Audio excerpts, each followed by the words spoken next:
This is our little gnome garden, which we just began today. She's posting it on Instagram, and what do you think we should make next? We also added a jail cell. There's the main home. This is the mayor's area. Where is the mayor? Did he go missing? No, he's with the turtle. Oh, he's with the turtle, an old friend that came by to visit just to make sure all was going okay. And yep, just as you imagined, back here we have a jail cell.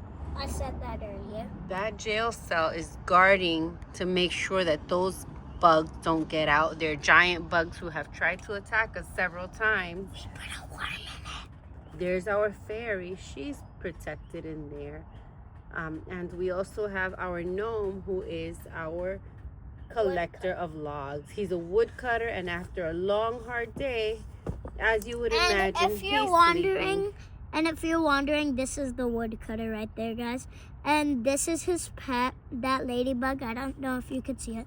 And that's, what was his name again? I forgot. The little one is David. And he's Derek.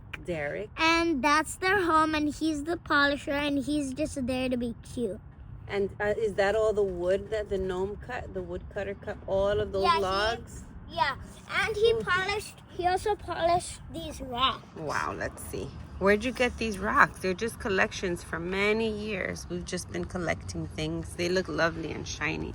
And these two gnomes are the ones that take care of these lovely flowers right up front. One of them is named the Lorax.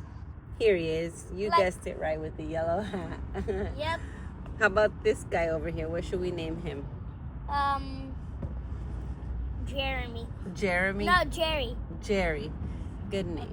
Okay, and there you have it. There's our sign, of course, that says Gnome, Sweet Gnome. Wait, no.